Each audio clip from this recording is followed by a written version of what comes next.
ഈ ഇലക്ഷൻ കാലത്ത് ഇപ്പം അടുത്ത് ഉണ്ടായ ഒരു പോസ്റ്ററാണ് ഈ മുകളിൽ കാണുന്നത്. ഇതേപോലുള്ള ഒരുപാട് പോസ്റ്ററുകൾ ഇടതും വേണ്ട വലതും വേണ്ട ഒന്നും വേണ്ട ഞങ്ങൾ നോട്ടയ്ക്ക് കുത്തി പ്രതിഷേധിക്കുന്നുള്ള ഒരുപാട് ആഹ്വാനങ്ങൾ മുമ്പ് ഇലക്ഷനിലും കണ്ടിട്ടുണ്ട്. ഇപ്പോഴും നടക്കുന്നുണ്ട് ഇതുപോലുള്ളത്. എന്നാൽ ഈ നോട്ട എന്ന സാധനം ഉണ്ടല്ലോ, അത് ജനാധിപത്യ പ്രക്രിയയിലുള്ള വലിയൊരു ഓട്ടയാണ്. Big zero.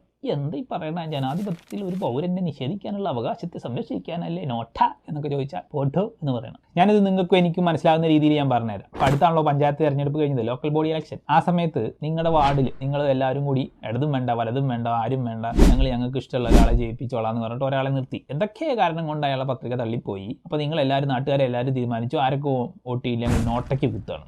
എല്ലാവരും പ്രതിഷേധ സൂചകമായിട്ട് നോട്ടയ്ക്ക് വോട്ട് കുത്തി. നിങ്ങളുടെ വാർഡിൽ ആ ഇലക്ഷനിൽ 1000 വോട്ട് പോൾ ചെയ്തു എന്ന് കരുതുക. അതിൽ 990 വോട്ടും നോട്ടയ്ക്ക് കിട്ടി. 5 വോട്ട് രണ്ടാമത് വന്ന സ്ഥാനാർത്ഥിക്ക് കിട്ടി. അതായത് അയാളുടെ ഫാമിലിയിലും അയാളുടെ കുടുംബക്കാരെയും മാത്രം വോട്ട്. 3-4 സ്ഥാനത്ത് വന്നവർക്ക് അവരുടെ ഫാമിലിയിലുള്ള വോട്ട് പോലും കിട്ടിയില്ല. അവർക്ക് 1-2 വോട്ടേ കിട്ടിയുള്ളൂ. ഇങ്ങനെയാണ് സാഹചര്യമെങ്കിൽ ലോകത്തിൽ തന്നെ ഏറ്റവും വലിയ ജനാധിപത്യ രാജ്യത്തിൽ ജനങ്ങൾക്ക് ആരും താല്പര്യമില്ല എന്നുള്ള ഒരു ജനവിധിയുടെ റിസൾട്ട് എന്താവുമെന്ന് വെച്ചാൽ, ഈ രണ്ടാമതെത്തിയ 5 വോട്ട് കുടുംബക്കാരുടെ മാത്രം 5 വോട്ട് കിട്ടിയ ആളുണ്ടല്ലോ, അയാൾ ജയിക്കും.